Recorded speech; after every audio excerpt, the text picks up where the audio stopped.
बिस्मिल्लाहिर्रहमानिर्रहीम। अस्सलाम वालेकुम व्यूवर्स, मैं मिसेज़ इफ्तिखार और आप देख रहे हैं YouTube channel Hafa kitchen by Mrs Iftikhar. आज हम बनाएंगे एक बहुत ही ज़बरदस्त सी रेसिपी ग्रेप फ्रूट के साथ। जी हाँ, हम बना रहे हैं ग्रेप फ्रूट के साथ अफ्तार रेसिपी। आपको मालूम है ग्रेप फ्रूट हेल्थ के लिए कितने अच्छे हैं और ये वेट लूज़ करने में भी बहुत अहम किरदार अदा करते हैं। इनको खाने के बाद आप मोटे बिल्कुल भी नहीं होंगे, बल्कि ये फ़ैट कटर हैं, आपकी हेल्थ के लिए बहुत ही बेनिफिशियल है। सबसे पहले मुझे चाहिए हरी चटनी। हरी चटनी बनाने के लिए मैंने धनिया और पुदीना लिया है 1 कप, 1 बड़े साइज़ की हरी मिर्च और आधा चम्मच नमक और थोड़ा सा पानी शामिल किया है ताकि चटनी अच्छी सी ब्लेंड हो जाए। व्यूवर्स, आप चैनल पे नए हैं तो इसे सब्सक्राइब किए बगैर मत जाइएगा। आपकी सब्सक्रिप्शन मेरे लिए हौसला है ताकि मज़ीद अच्छा काम करूं और अच्छी वीडियोस लेकर आऊं। और काम के दौरान दुरूद शरीफ पढ़ना मत भूलिएगा, इससे खाने में बरकत और खाने वालों में प्यार पैदा होता है। यहाँ पे मैं कट कर रही हूँ एक ग्रेप फ्रूट, इसको सेंटर से कट करेंगे ताकि हम इसका जूस बना सकें। एक ही ग्रेप फ्रूट यूज़ कर रही हूँ मैं। जूस बना लेंगे और काम के दौरान हम दुरूद इलाही पढ़ना नहीं भूलेंगे, ज़िक्र इलाही करेंगे, दुरूद शरीफ पढ़ेंगे ताकि काम झटपट हो जाए, हमारे लिए आसान हो जाए और खाने वालों में प्यार और मोहब्बत पैदा करे। एक बड़े से जार में मैंने लिया है जूस।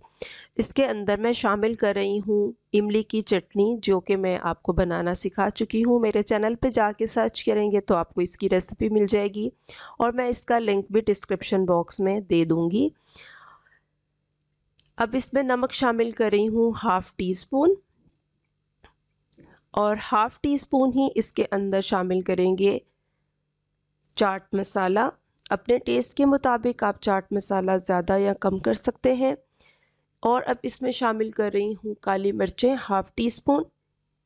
इसके अंदर ज़ीरा पाउडर भी शामिल किया जा सकता है, बट मैं वो नहीं करूँगी क्योंकि रमज़ान है, तो मैं चाहती हूँ कि बहुत थोड़े से स्पाइसेस इस्तेमाल किए जाएं। इन सब चीज़ों को अच्छी तरह से मिक्स कर लेंगे और फिर हम इसके अंदर डालेंगे अपने बाकी के इंग्रेडिएंट्स, जिनमें मैंने शामिल करी हूँ आलू उबले हुए। 2 आलू हैं मीडियम साइज़ के, क्यूब्स में कट कर लिया और उनको अच्छे से बॉईल किया। एक बड़े साइज़ का प्याज क्यूब्स में काट के और बॉईल किया, उसको शामिल कर दिया। इसके अंदर गाजर, बंद गोभी, टमाटर और खीरा शामिल कर रही हूँ। 2 खीरे, 2 टमाटर बड़े साइज़ के अच्छे से क्यूब्स में, छोटे क्यूब्स में कट किए हैं और बंद गोभी हाफ़ कप के बराबर है, वो भी इसमें शामिल की और गाजर भी अपनी पसंद के मुताबिक आप कम या ज़्यादा कर सकते हैं। इनमें से कोई चीज़ आपको पसंद नहीं तो स्किप भी कर सकते हैं और चाहें तो मज़ीद ऐड कर सकते हैं, जैसे शिमला मिर्च। और ये उबले हुए चने हैं सफ़ेद, इनको रात भर भिगोने के बाद बॉईल किया है। चनों को बहुत ज़्यादा बॉईल नहीं करेंगे, ये मुनासिब बॉईल होने चाहिए, ना तो ये कच्चे हों और ना ही बहुत ज़्यादा गले हुए हों। जो हरी चटनी हमने बना के रेडी की थी, इसके 3 चम्मच भर के मैं इसमें शामिल करूँगी। धनिए की तासीर ठंडी होती है और ये बहुत फ़ायदेमंद रहेगी हमारे स्टमक के लिए, बहुत हेल्दी रहेगी। और आपने देखा है कि इसमें स्पाइसेस बहुत कम है, बहुत हेल्दी चाट है। जब इफ्तारी के बाद आप इसको यूज़ करेंगे तो इंशाल्लाह आपका पेट भी भर जाएगा और किसी किस्म की मज़ीद भूख भी नहीं लगेगी। चलते हैं आज की अच्छी बात की तरफ। नबी करीम सल्लल्लाहु अलैहि वसल्लम ने फरमाया, जो शख्स जन्नत में मेरे घर के करीब घर बनाना चाहता है वो 2 काम करे, अपना अखलाक अच्छा करे, दूसरा अपनी बीवी से हुस्न सलूक करे। अल्लाह ताला हमें अपने अखलाक को बेहतरीन करने की तौफीक अता फरमाए, आमीन। अब मैं इसको एक प्यारे से बोल में सर्व कर रही हूँ। कितनी मज़ेदार लग रही है चाट, आप देख सकते हैं। वीडियो अच्छी लगे तो लाइक करना मत भूलिएगा, मेरे चैनल को सपोर्ट करें, ज़्यादा से ज़्यादा लोगों में शेयर करें।